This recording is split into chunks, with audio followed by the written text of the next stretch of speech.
थुनलाइ आफादनि बे 65थि जि बोसोरसालिया जुथुमा बिजनीनि थेंफाख्रियाव सानथामनि हाबाफारिजों खुंनाय दिनै बे नैथि साननि गिबि हाबाफारि बर' थुनलाइ आफादनि गोथार फिरफिलाखौ बिरहोबाय जोंनि मानगोनां सिबिजाथाव आफादगिरि डक्टर सुरत नार्जारी सारा आरो बिनि उनाव जोंनि गेदेमा मुंख्लंफोर हांखोनि मुभमेन्ट आरो सोमावसारनायाव मुंख्लं जानाय बिथांमोननो बिबार बावदों। बिनि उनाव गेदेमा थुनलाइगिरि बिथांमोननो बिबार बावदों।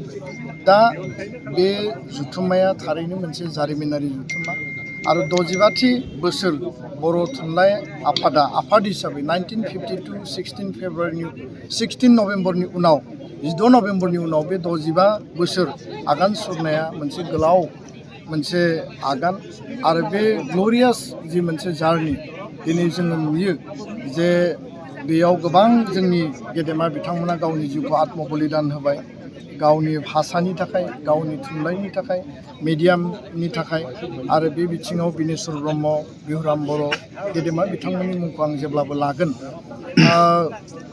बे जुथुम्मानि गेजेरजों जोङो बयबो बर' थुनलाइ आफाद आरो लोब्बा आफादफोरा ज' लोगो नांनानै आरो थान्दैफोरा बर' माहारिया फैबाय 100 बोसोराव मा बिथिङाव खामानि मावलांगोन दिनैबो जोंनियाव राव बिथिङाव गोबां मावबावनांगौ दङ। खारन बर' रावखौ बर' मानसियाल' रायलायो आरो लासै लासै गुबुनारिया एसे दिनै सोलोंनाय बा स्कुलाव मिडियाम हिसाबै फरायनायखौ जों नुनो मोन्दों।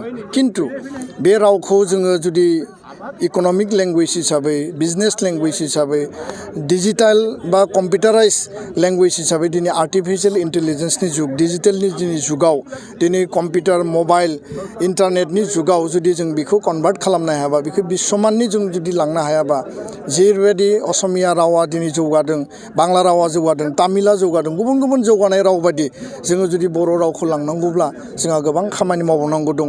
खारन 2003आव बर' रावा भारतनि जि माने नेशनेल माने रिकगनाइज लेंगुवेज हिसाबै 90 सिडिउलाव जायगा आवग्रिनो हादों बा जोङो मर्यादा मोन्दों आरो 2020नि एकर्डनि गेजेरजों आसामनि लोगो सरकारि राव हिसाबै माने जायगाखौ आवग्रिनो हादों बा जों गनायथि मोन्दों।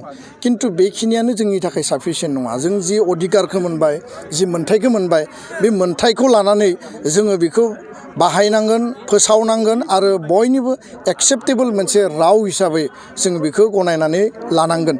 दा बेखायनो राव बिथिङाव जोंहा गोबां मावबावनांगौ दङ गोबां चेलेन्जेस दङ।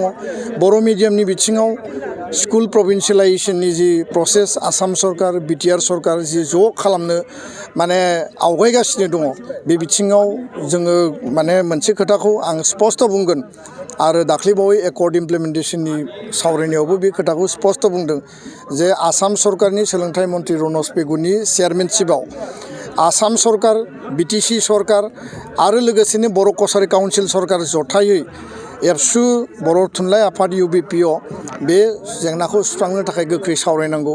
सिंगोल टिचारनि जेंनाया दाबो दङ आरो गोबां स्कुलाव एनरलमेन्टआ खमायबाय जायनि थाखाय एमालगेमेसन जायनि थाखाय मार्जार खालामनो नागिरदों आरो बर' मिडियामनि स्कुला लासै बिदिनो गोमालांगासिनो दङ। दा एनरलमेन्टआ गैयाब्ला जोंनि जोनोमनि बार्थ डेटआबो जुदि खम जायोबा स्कुलाव एनरलमेन्टआबो खम जायोबा इंराजि मिडियामजों जोङो जुदि फेर फाथिनो गोनां जायोबा गुन गोनां सोलोंथाइखौ बर' मिडियामाव नांगोन आरो गुन गोनां सोलोंथाइ नांगौबा टिचार नांगोन। टिचार गैयाबा गार्जेना स्टुडेन्टखौ हरनो बायो जे क्लास जायाबा जों मानो हरनो। बे बिथिंफोरा जोंनि थाखाय जथेस्थ' चेलेन्जेस आरो चेलेन्जिं। दा बेखायनो जोङो स्पेसियेल टेट 2023आव बिटिसि सरकारखौ आसाम सरकारखौ खावलायनानै जों खुंहोदोंमोन। जथेस्थ' एपइन्टमेन्ट जाबाय आरो जाबावनो गोनां दङ। गोख्रैनो बिटिआर बिटिसि सरकारा बेखौ मावनांगौ। आसाम स्पेसियेल टेट बे बिथिङाव दिनै फोसावनायखौ होदों किन्तु जों खावलायदोंमोन जे बर' कसारि काउन्सिल एरियायाव आउटसाइड 6 सिडिउल बेयाव टिचारनि संख्या खम आरो बेयाव एपइन्टमेन्ट जानायनि उनाव आरो बेखौ गारनानै फैयो जायनि थाखाय जोङो साफिसियेन्ट टिचार मोनाखै। बेखौ लानानै जों सावरायबाय थादों। दा स्पेसियेल टेटआ जागोन।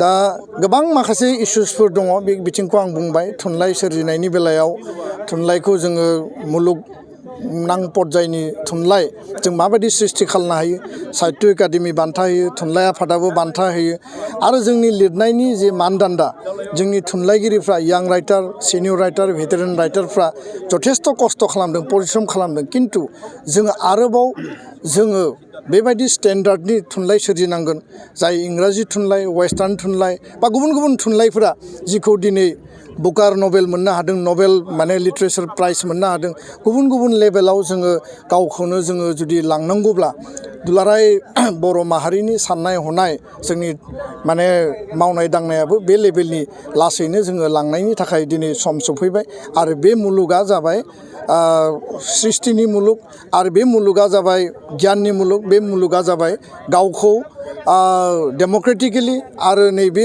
लिरनायनि गेजेरजों फोरमायनायनि मुलुग अब्लासो बर' हारिखौ बयबो मिथिगोन गोजोन्थों।